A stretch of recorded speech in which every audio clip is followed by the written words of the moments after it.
Facebook is very natural. We're not in the stores day to day hearing what they're saying, but now Facebook almost takes it to another level. Not only can we hear what they're saying, but we hear it real time. We really get very raw reactions from our customers, whether it's good or bad, and we love that kind of feedback. We pay very special attention to our Facebook community. It is perhaps one of the most immediate forms of feedback that we have. We feel like this is a critical component to engaging and fostering a relationship with our consumers. We find these people incredibly valuable to us. They are not just our brand advocates, but they're also our evangelists. We have such a passionate, authentic, genuine community that are really engaged in what others are saying. It gives us this great opportunity to understand our consumers and to engage with our consumers in a two-way dialogue. There's a connection that all of these fans have formed with each other around Sephora, and so there have been some amazing things that have emerged as a result of that community. We at Mars were incredibly happy and satisfied with the launch of M&M's Pretzel on Facebook, and it created tremendous buzz and chat around how great the product was, where do I get it? And I can't think of too many more efficient ways to do that. Levi's used the RSVP ad in order to really drive in-store traffic. The reason we used it is because we wanted to track the viral nature of what was happening. There was a 4 times viral lift in terms of what we were able to do with our ad spend and then what results we saw in foot traffic to the store. Targeting's been really good for us for a couple of reasons. One is when we're doing something regionally, so if we have actual new store opening in an area, we're able to target demographically by where people live. We have certainly a target customer who is a woman, age 25 to 45, and so we're able to target that shopper.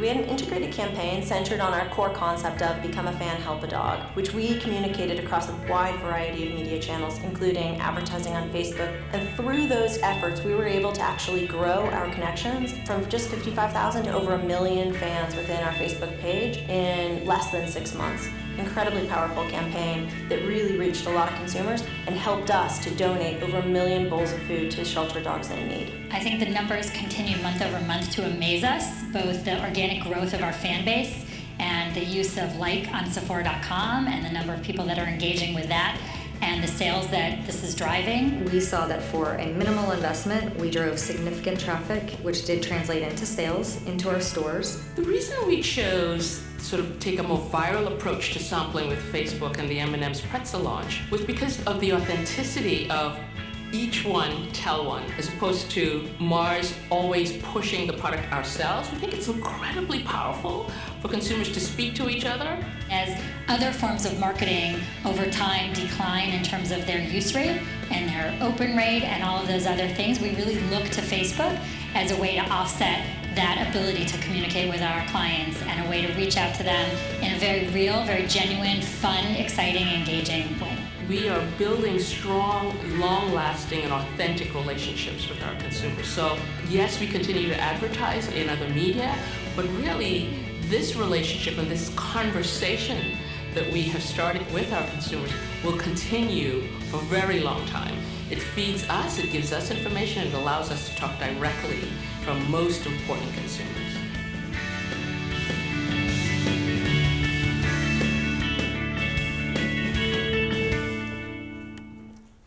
Thanks for that kind introduction, Matt. We're thrilled to be a part of Advertising Week and look forward to being partners for a long time. The web is clearly being rebuilt around people. The internet is evolving from what used to be the information web to now, currently being the social web. And we're convinced that that's the future of the web, is the social web. Today there are more than 6 times more Facebook profiles of authentic identities than there are websites on the internet. We believe that's a strong proof that and evidence that we're heading into a social direction. Marketing has to be a part of that evolution. In a world where people are connecting with and sharing information with people they care about more than anybody in the world, marketing has an opportunity to be more personalized than ever before.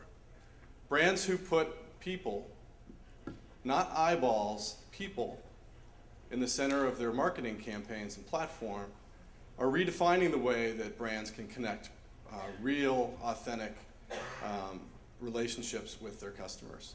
And we're excited to talk about that today. We have a great panel It's going to be moderated by Mr. David Kirkpatrick, and I'd like to read his bio very quickly. David Kirkpatrick is the author of The Facebook Effect, the inside story of the company that is connecting the world. The book is one of 6 finalists for the Financial Times Goldman Sachs Business Book of the Year Award. We hope you win, David. David was for many years a senior editor for Internet and Technology at Fortune, which he joined in 1983. David is regularly ranked one of the top technology journalists. He has been a member of the World Economic Forum's International Media Council, consisting of 100 global media leaders since 2006, and is a member of the Council on Foreign Relations. Take it away, David. Okay, thanks, Mike. And I thought I was moderating this, but this says you're co-moderating with me. Thank you for the intro, though, and I'm very excited to be here, but I want to make one thing clear. You know, after the video, we can say whatever we want about Facebook or anything. So even though Facebook has put this together, we're not in their thrall. And neither was I when I wrote the book, despite what some people might think. I just happen to think it's very important, which is why I wrote the book. So basically, let me quickly introduce the other panelists. To my left, Paul Gunning, who's the CEO of Tribal DDB Worldwide. Next to him, David Schulman, who's the president of Wonderman New York. And finally, Bill Rosen, who's the president and chief creative officer, ARC Worldwide North America.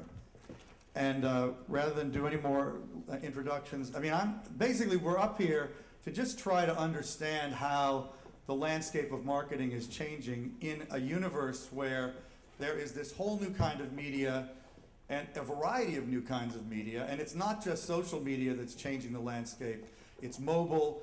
It's just a whole new way of thinking on the part of the consumer that is changing the way all of us have to think. And in my opinion, interestingly, I think even as individuals, many of us confront some of the same issues that marketers confront in terms of getting a useful, relevant message to the right people. So we may not talk about that in the conversation, but I think it's an interesting thing to think about. So I just wanted to start out by asking, anybody who thinks about advertising, which I do much more intermittently probably than most of you, Mad Men comes to mind. And one of the things about Mad Men that's so interesting is that it's set at that very moment in history when television was changing the way the ad industry had to think and act.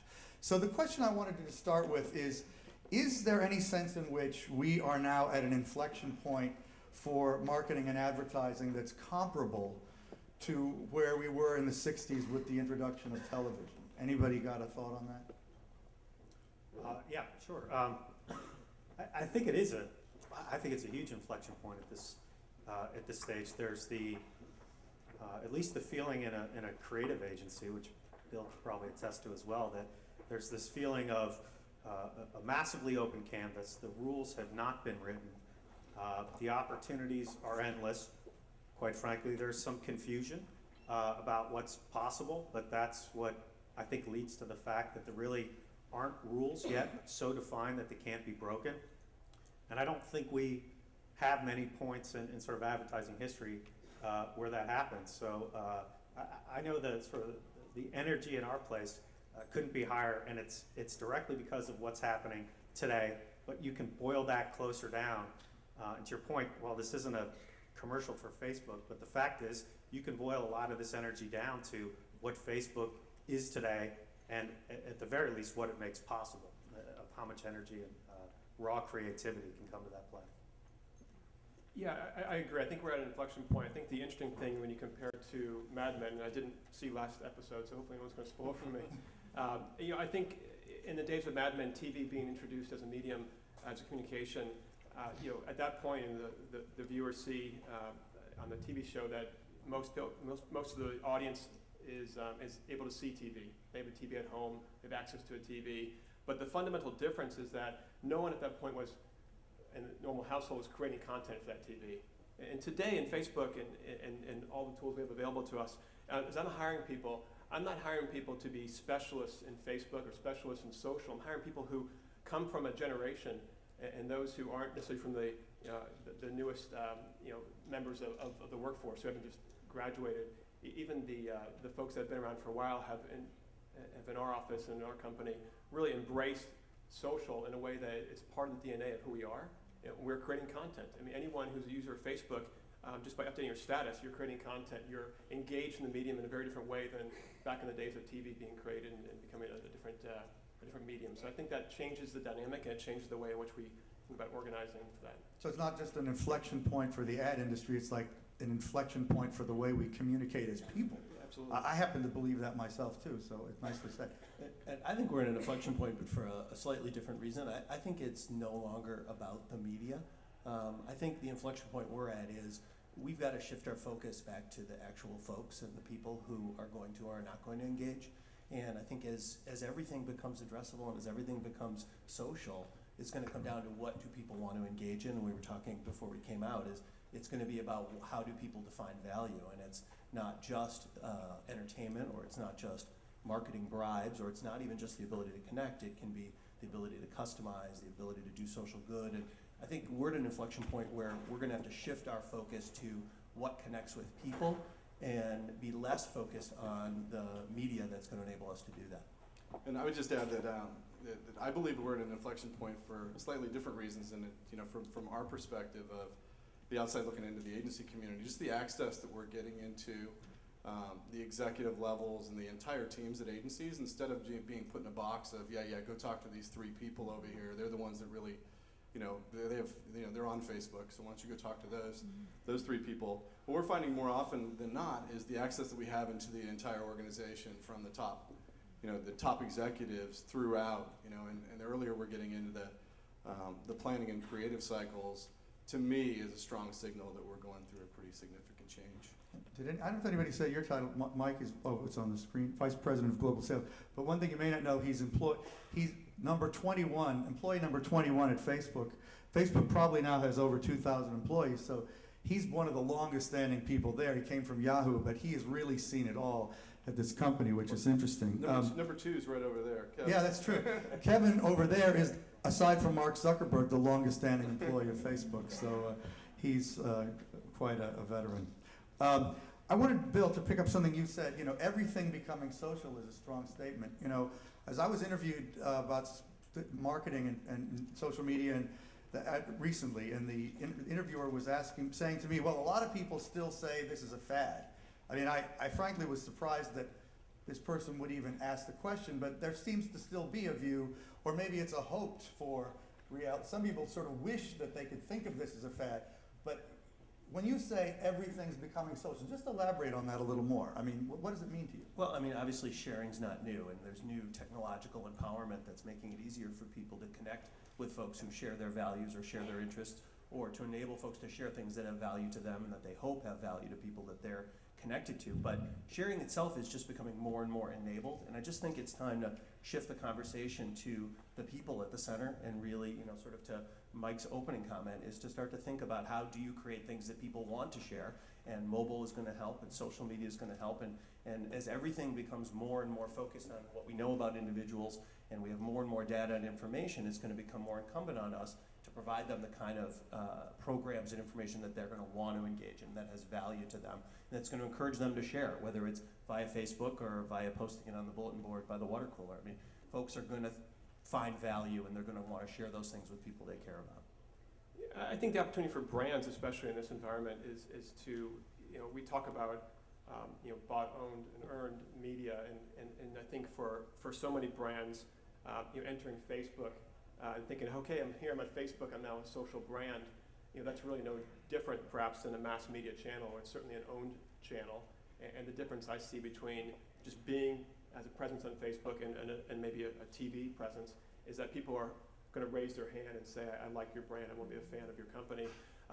To get past that to the next level, to be social, I think we have to go back to the fundamentals of direct marketing. We have to start thinking about how to engage, how to create content, how to co-create, how to facilitate, and how to not only have an active role in driving the conversation, but listen and step back and just let it happen. It's uncomfortable for a lot of brands. It's certainly, whether you're a small brand entering for the first time into Facebook, or if you're Coke and have 12 million people who are expressing their like of your brand, you still have to find that right balance of contributing and listening and treating it as another direct tool in the arsenal to support your brand, and to really think of it as a way to activate it beyond traditional media. So I hope we don't just go back to direct marketing.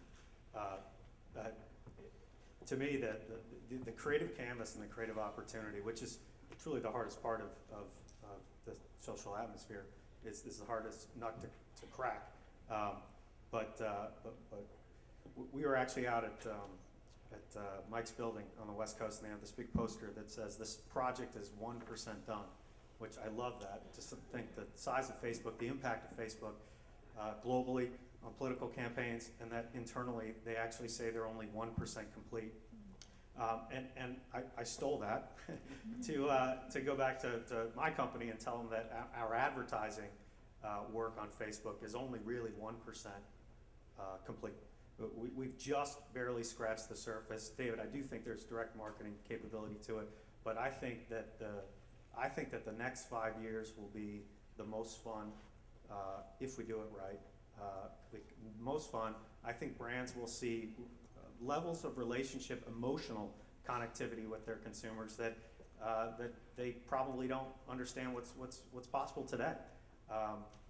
So I'm going to go well beyond direct marketing. Yeah, I think to say start a direct fight marketing with you. versus direct principles is very different. And I think if we look at the principles of direct, we're talking about constantly evolving, testing and learning, and really, the difference here is that social lets us let go of control. My point was that brands who want to accept Facebook presence as just, okay, I'm there and I've achieved success, that's a very traditional way of looking at things. I think if you can engage the social community in willing to let go, seize control to the consumer, I think more and more, it's not so much about asking consumers to like a brand. It's really for fans to invite brands into that conversation.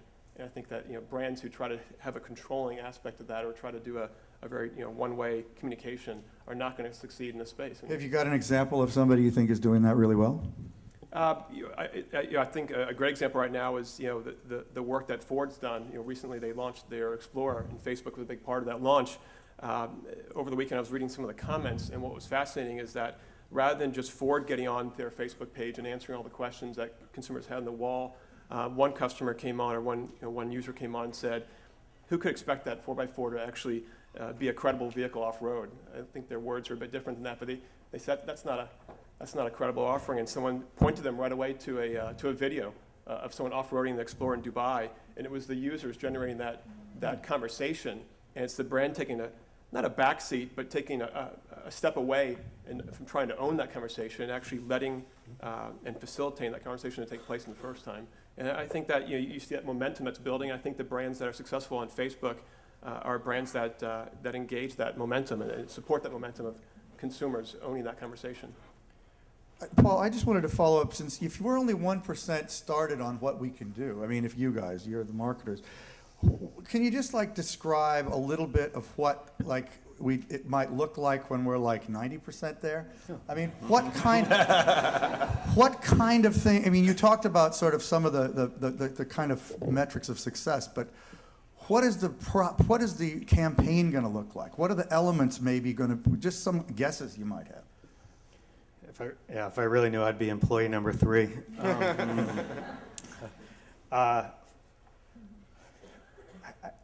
I actually don't know tactically what it's going to look like.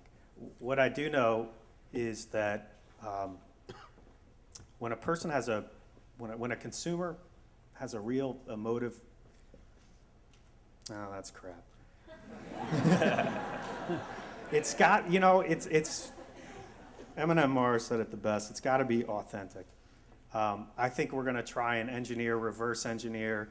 We're going to try tricks and head fakes and things moving. We're going to try everything possible to find the magic opportunity. We're going to mess up, but I think when we hit, we're going to know it when we hit it, because you're going to see that real connection where they want to share it, they believe it, they'll stand up on it. I love the political campaigns that have taken place and what Facebook specifically has done in politics, because you see real raw emotion. I'd like to believe that we're going to get that much for fans of cheeseburgers and things of that nature. I don't know if we'll get quite that far, but I'd like to believe that there's going to be as much passion in the coming years for brands and opportunities between consumers as there are right now, demonstrative and political campaigns. So everybody in this room should study what Sarah Palin is doing on Facebook. I mean, she is the most effective politician on Facebook, bar none. I mean, but death panels was set on Facebook. I always love telling people that. That surprises a lot of people. Bill, what about you in terms of Holy Grail? Where do you want to take this long term, this kind of environment, and all the other elements that are out there to use today? I think marketers have to really realize that their brands have to have a purpose, and a purpose that connects with people. And if it's about pushing messages out and it's about trying to have a command and control structure, it's never going to work. And you're going to have to think about what role is your brand really going to play in people's lives that people find value in and find meaning in and want to connect to and want to share. And what kind of acts and gestures are you going to make to the world? Not messaging necessarily, not ads necessarily, but acts. What are you going to do to bring your brand's purpose to life in a way that people are going to want to connect to it and share it? And they're going to do it through whatever media they're going to find. And we're going to get to a place where people are going to be able to very quickly sort through what they're interested in, what they're not, easily share, dispense with, and permanently block anything that isn't right. And you're going to have to find, you know what? These are not targets anymore. These are people these are human beings who are going to connect or not connect with our brand, and we're going to help them make the connections that add value to their lives, not achieve our agenda. Yeah, just to take that a step further, I think what's interesting is that the traditional way of thinking about advocates is for a brand to say, I know who my most passionate users are. I can use them as my free sales force to go out and actually sell for me. And that actually happens. I think there's some cases where people are so passionate about certain brands that they'll go out and be the sales force for the brand. Although I think for some brands, and Paul, you point out some brands, it's more difficult to do that. And I think that the opportunity is to think less of creating advocates and more of creating champions within someone's network. So a brand's role can be to, as Bill said, create and add value that you can transfer into your network, whether you have a dozen friends or hundreds of friends in Facebook, for instance. If you're going to expect me to share your message to my friends, to people I value, you better give some value to that network.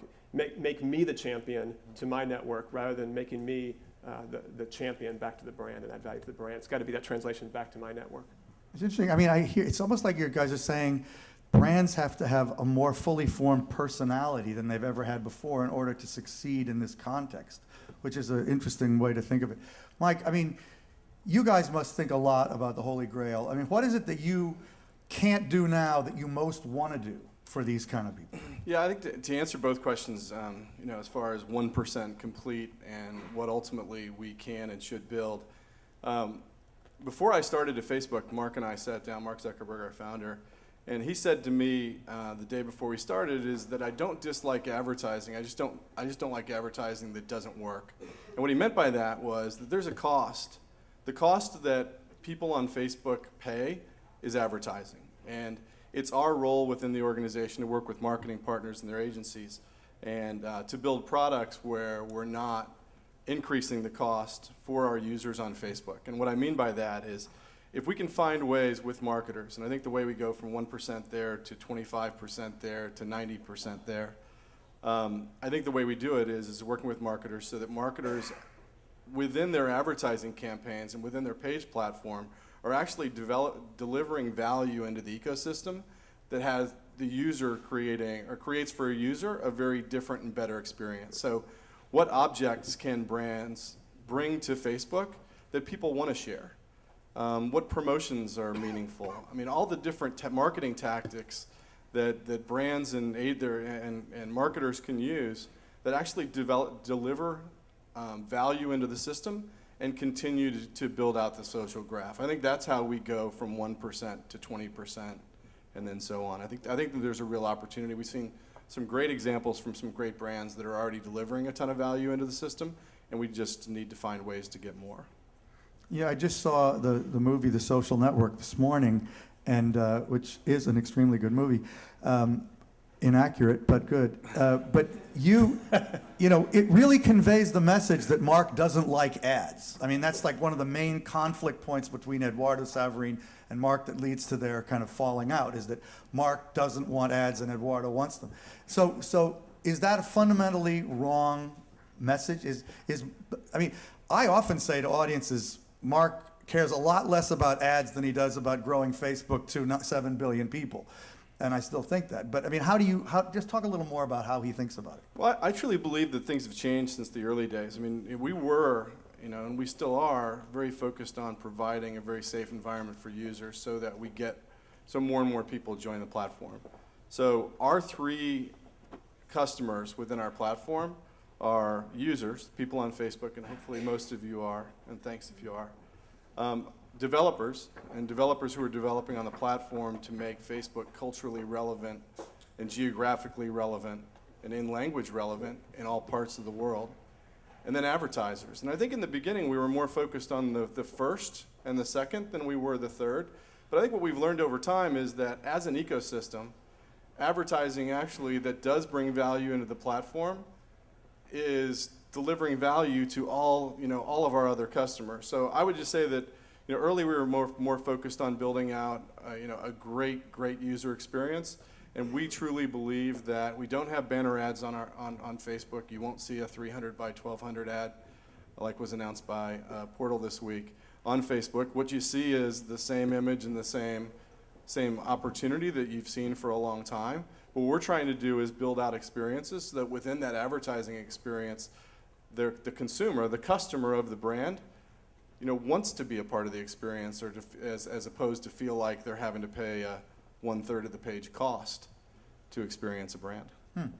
Interesting thing I'm just noting as we're up here is that, I haven't heard anything about targeting. And one of the things I think about Facebook and advertising and marketing is one of the great assets that it has for you all is that it allows more accurate targeting than any medium in history. But does that matter to you all? I mean, you made a face. What do you think about that? Well, a couple things.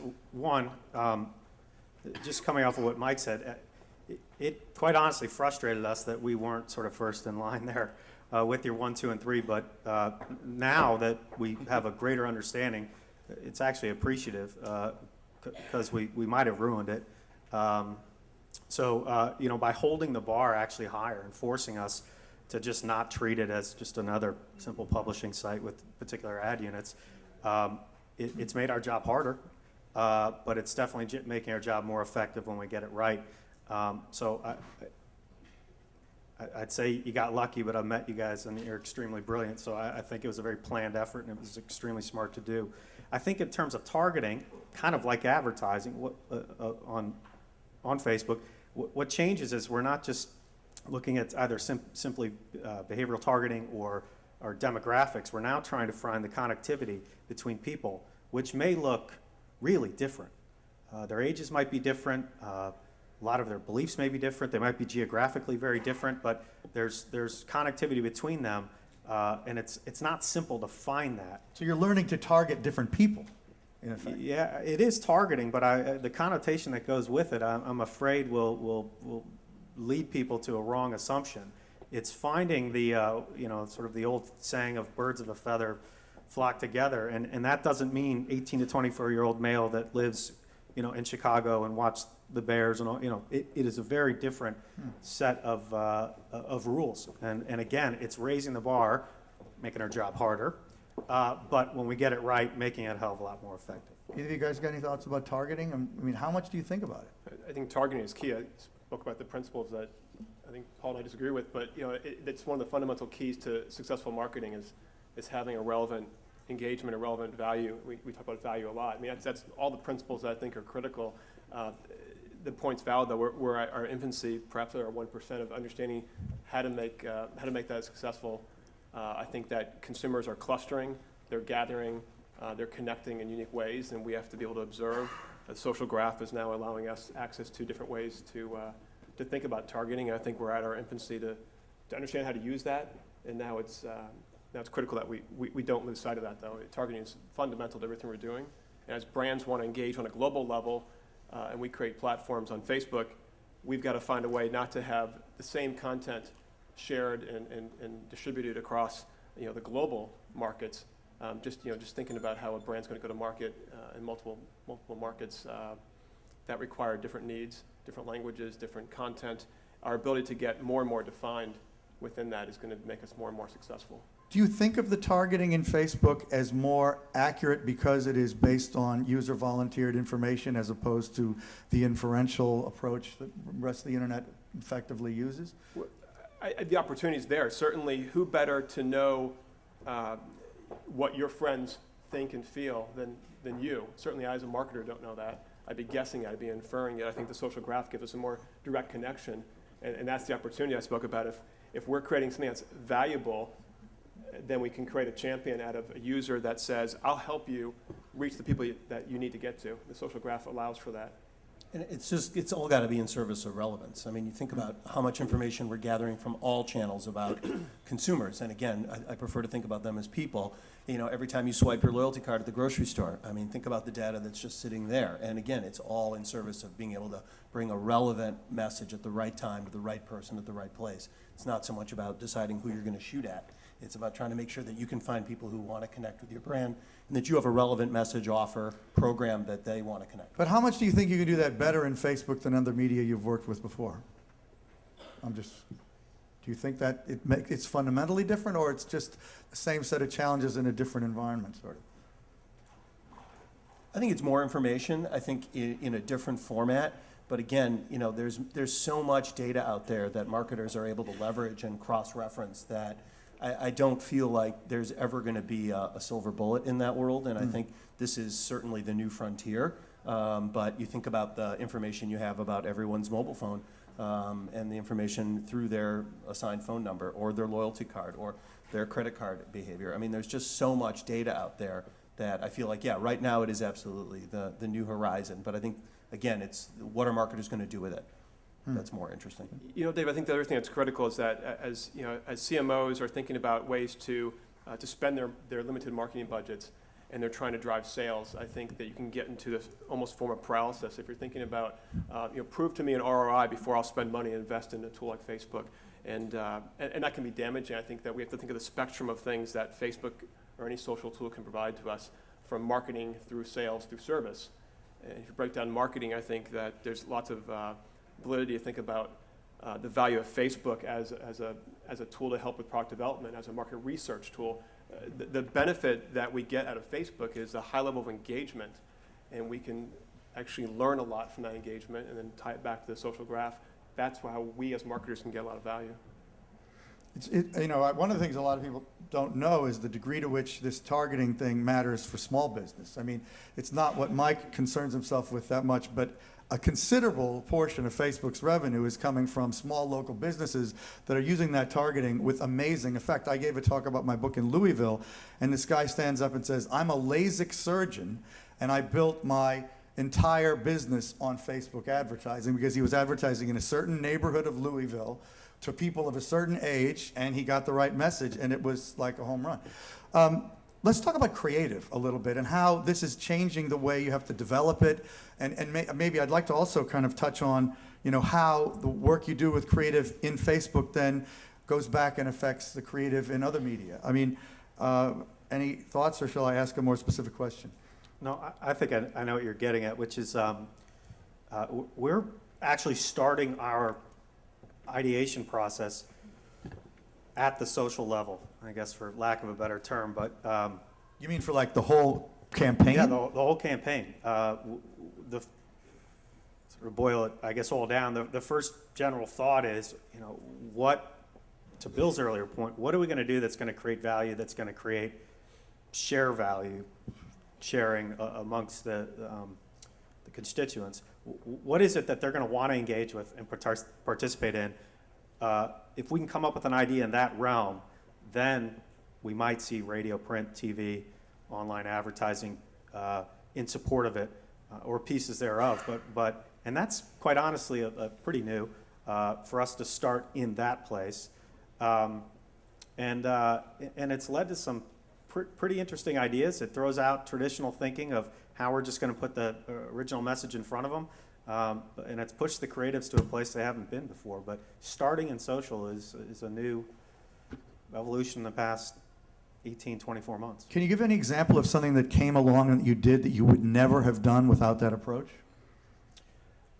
We launched a board game in the UK that originally the brief was create an advertising campaign for a board game. There's a little more to the brief than that. But, and we would have gone down a very traditional path with the brief of who the target is and what the unique selling proposition was going to be and why should the consumer have a reason to believe and all that stuff. And instead, we literally took a step back and said, what kind of experience can we create that people will actually send around the world? And we created a board game online that was only supposed to sell in the UK and ended up, the website and everyone sending around to each other ended up going into 270 different countries because the experience was just so fun. We never anticipated that in the beginning of the brief, but after we sort of latched onto the idea, we knew that this was going to be bigger than we had planned for, and it was. Any thoughts, you guys, about, or Mike, about the, I mean, you are more at the table when people are working on creative than comparable people to you in a TV network are likely to be, right? Isn't that the case? Well, talk about that for like I said earlier, I think the access that we're getting early into the process is meaningfully different than it was in the past. I also, just the sheer number, and as we're watching TV and looking at other media, whether it be magazine, newspaper, or whatever, you walk into a store and the number of times you see, find us at facebook.com/ourbrand. The call to actions on more and more traditional campaigns are pointing to Facebook. More and more brands are killing their landing pages and microsites because, instead of trying to drive people from where they currently are, away from where they currently are to another place, and then having to kill that microsite in a certain period of time, what they're using is they're using their Facebook page then as the call to action because it's where the people are.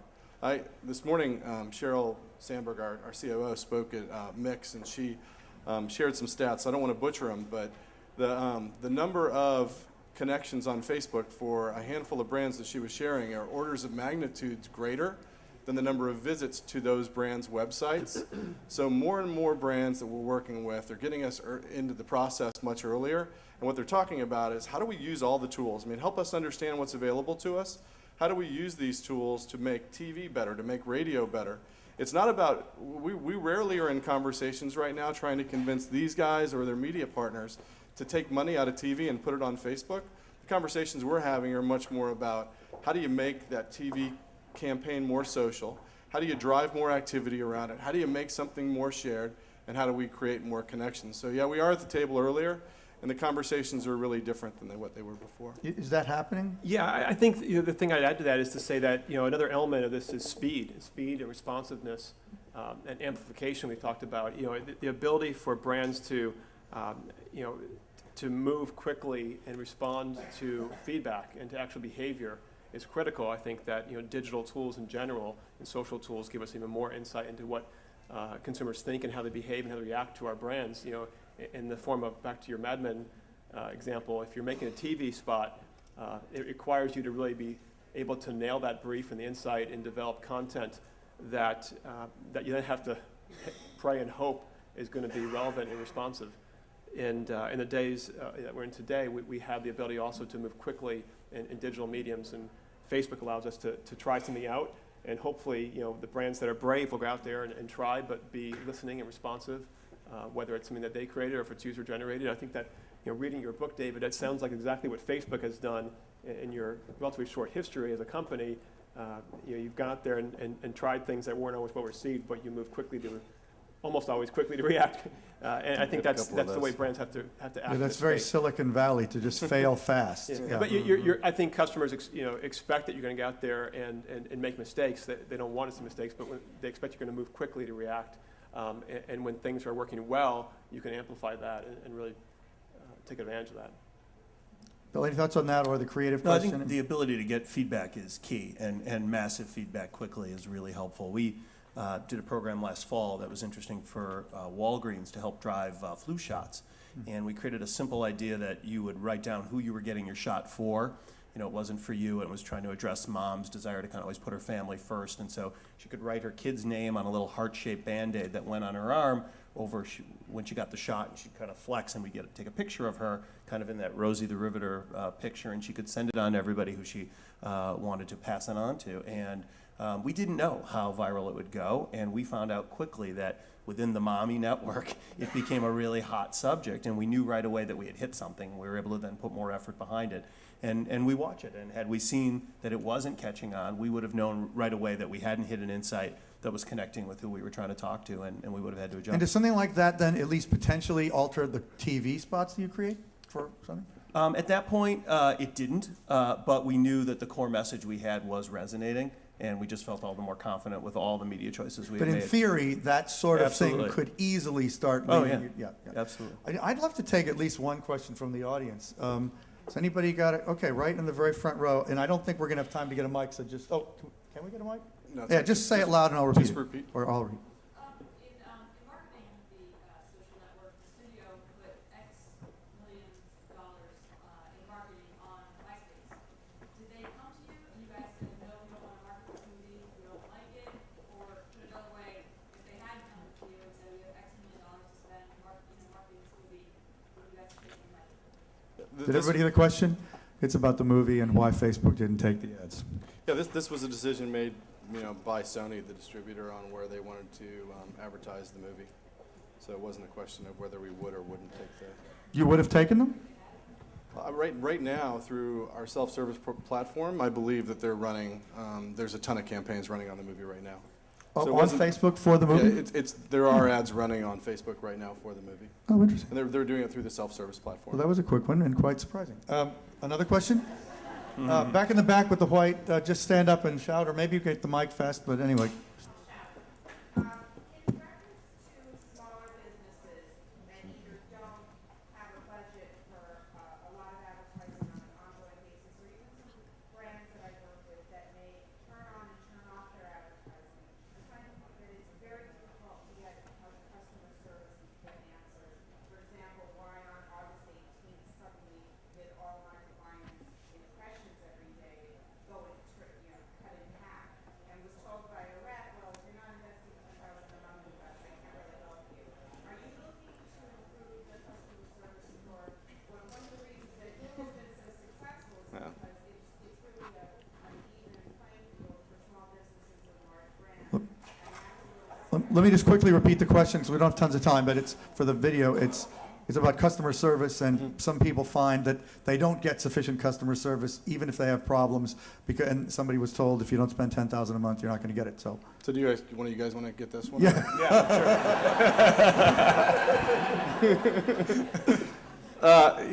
Customer service is extremely important for us, and again, as far as automating solutions that are going to allow for, a much better experience, and as David said, we have, tens of thousands, if not a lot more than that, advertisers, hundreds of thousands of advertisers around the world today advertising on the platform, and we need to provide better customer solutions, automated tools, better tracking, and we're certainly building toward that. And I'm sorry that it's not better than that. A great answer.